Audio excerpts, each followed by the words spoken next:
Assalamualaikum warahmatullahi wabarakatuh. Alhamdulillahirrabbilalamin. Wassalatu wassalamu ala ashrafil anbiya'i wal mursalin wa ala alihi wa sahbihi ajma'in. Amma ba'du.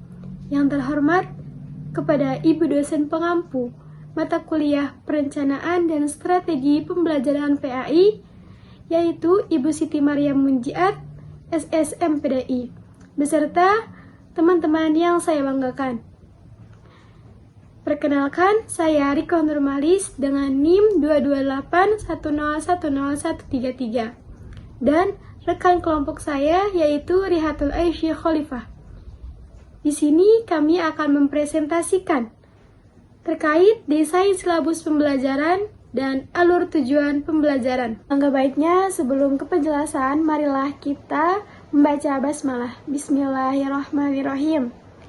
Selanjutnya, materi pertama yaitu desain silabus pembelajaran yang akan dijelaskan oleh Rihatul Aisyah Khalifah. Kepadanya saya silahkan. Tonton dan simak baik-baik ya. Perkenalkan, nama saya Rihatul Aisyah Khalifah dengan nomor NIM 22810101125. Di sini saya akan menyampaikan materi pertama tentang silabus pembelajaran. Yang pertama, pengertian silabus. Silabus merupakan seperangkat rencana dan pelaksanaan pembelajaran beserta penilaiannya. Oleh karena itu, silabus harus disusun secara sistematis dan berisikan komponen-komponen yang saling berkaitan.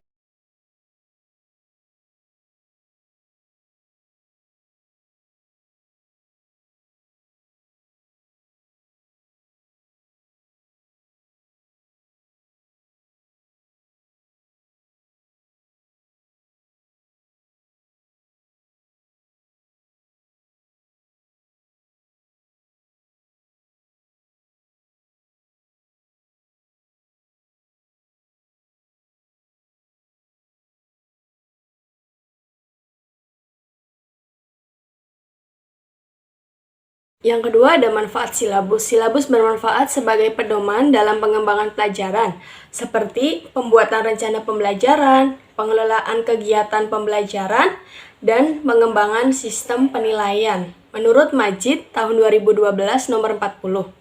Silabus merupakan sumber pokok dalam penyusunan rencana pembelajaran, baik rencana pembelajaran untuk satu standar kompetensi maupun satu kompetensi dasar, yang mana silabus juga bermanfaat sebagai pedoman untuk merencanakan pengelolaan kegiatan belajar secara klasik, kelompok kecil atau pembelajaran secara individual, serta bermanfaat untuk mengembangkan sistem penilaian yang dalam pelaksanaan pembelajaran berbasis kompetensi. Sistem penilaian selalu mengacu pada standar kompetensi, kompetensi dasar, dan pembelajaran yang terdapat di dalam silabus. Yang ketiga ada prinsip pengembangan silabus. Yang pertama ada ilmiah silabus yang harus memenuhi kebenaran ilmiah.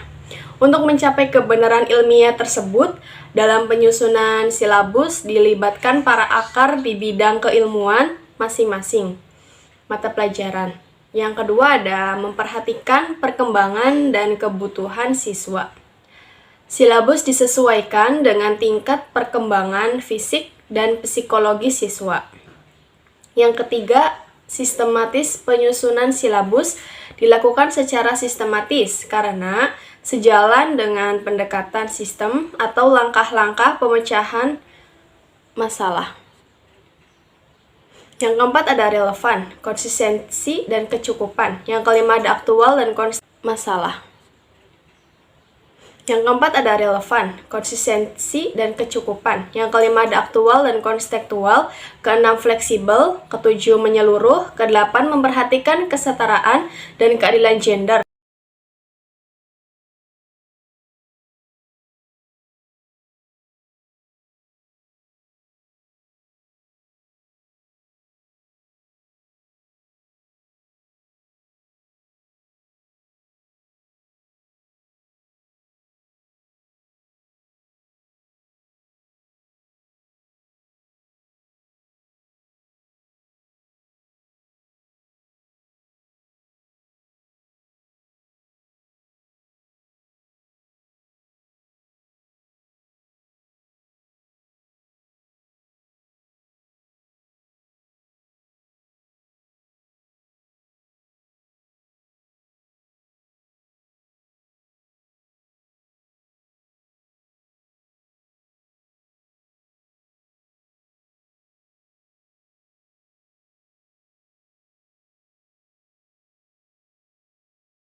Terima kasih kepada rekan kelompok saya yang telah menjelaskan desain silabus pembelajaran. Selanjutnya yaitu materi alur tujuan pembelajaran yang akan dijelaskan oleh saya sendiri. Alur tujuan pembelajaran adalah rangkaian tujuan pembelajaran untuk murid dapat mencapai capaian pembelajaran tersebut.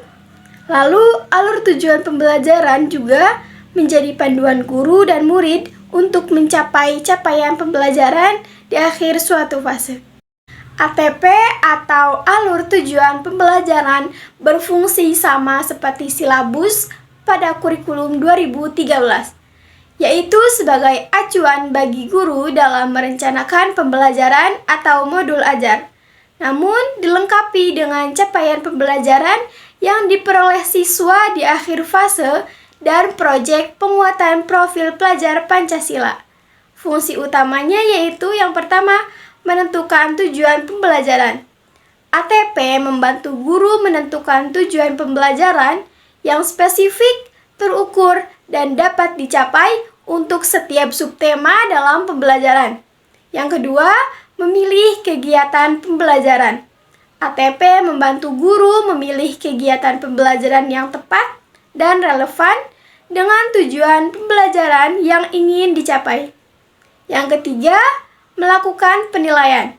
ATP membantu guru dalam merancang sistem penilaian yang objektif dan terukur untuk mengukur ketercapaian tujuan pembelajaran.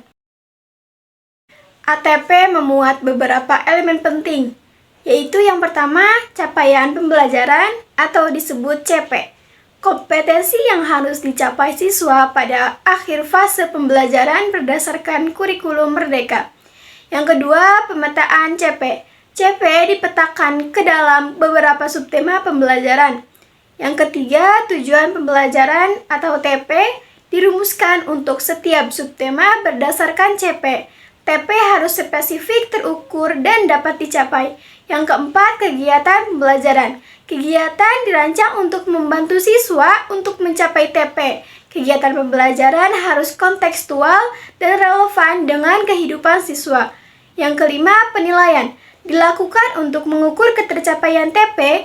Penilaian dapat dilakukan melalui observasi, tes, dan proyek.